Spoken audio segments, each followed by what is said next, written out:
Ketika saya mendekati usia 70 tahun. Sahabat, fase kehidupan setiap orang pada umumnya melewati masa bayi, remaja, dewasa, dan akhirnya menua. Setiap fase memiliki fokus dan prioritasnya masing-masing. Ketika remaja, mungkin fokusnya pada pendidikan dan pencarian jati diri. Ketika dewasa, mulai berfokus pada karir dan keluarga. Dan ketika menua, kembali berfokus pada diri sendiri. Setelah sekian puluh tahun berjuang dan memikul tanggung jawab keluarga, kinilah saatnya mensyukuri dan menjalani hidup dengan cara berbeda. Cara-cara yang lebih arif, lebih welas asih, dan bermakna. Misalnya, lebih rajin beribadah, lebih seksama menjaga kesehatan, senang mencari ketenangan, atau memilih untuk menciptakan kesenangan atau kepuasan batin dengan menjadi berkah bagi orang lain. Saya melewati usia 60 tahun dan menuju 70 tahun, memiliki beberapa outcome atau komitmen. Beberapa sudah saya lakukan sejak awal, sebagian lagi sedang dan akan terus saya lakukan ke depan. Inilah beberapa komitmen yang sudah, sedang, dan akan saya jalankan itu. Pertama, setelah mencintai orang tua, saudara, pasangan, anak-anak, dan teman-teman saya, kini giliran saya mencintai diri saya sendiri. Kedua, dunia tidak berada di pundak saya, dan saya pun menyadari bahwa saya memiliki keterbatasan. Saatnya untuk berbagi beban dan tanggung jawab. Ketiga, berhenti tawar-menawar dengan pedagang kecil. Selisih rupiah yang tidak seberapa tidak akan membuat saya kaya. Mungkin itu malah bisa membantu si pedagang menabung untuk membayar biaya sekolah anaknya. Keempat, selalu memberi tip kepada pelayan restoran. Uang ekstra yang dia terima mungkin akan membuatnya gembira dan lebih semangat bekerja. Kelima, sabar mendengarkan cerita orang tua meskipun mereka telah menceritakannya belasan kali.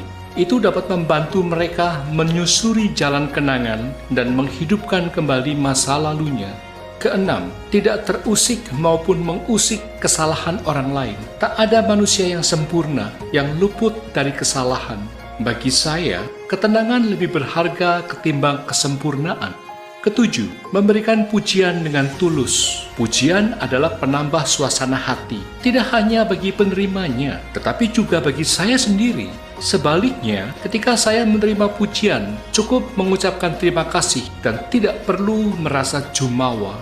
Kedelapan, lebih berfokus menjadi pribadi yang lebih baik dari hari ke hari ketimbang berfokus pada penampilan.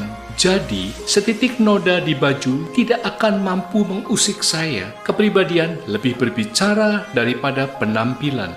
Kesembilan, menjauh dari orang yang tidak menghargai saya. Mereka mungkin tidak tahu nilai saya, tapi saya tahu siapa diri saya. Dan bukankah hidup sebaiknya saling menghargai?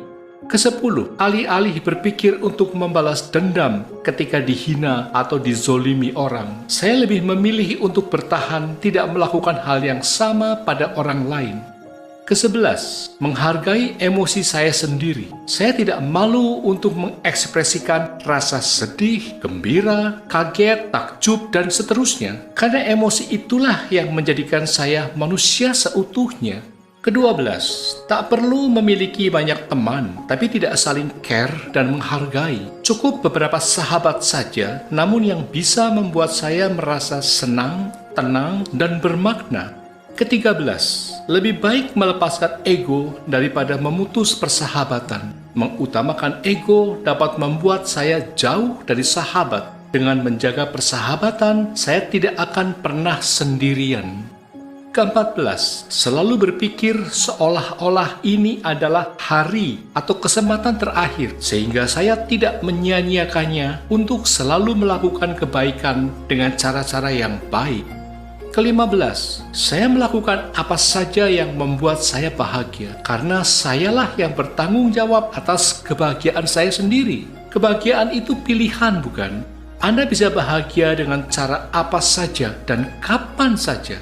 Pilih saja sendiri, asal tidak menyikut orang lain.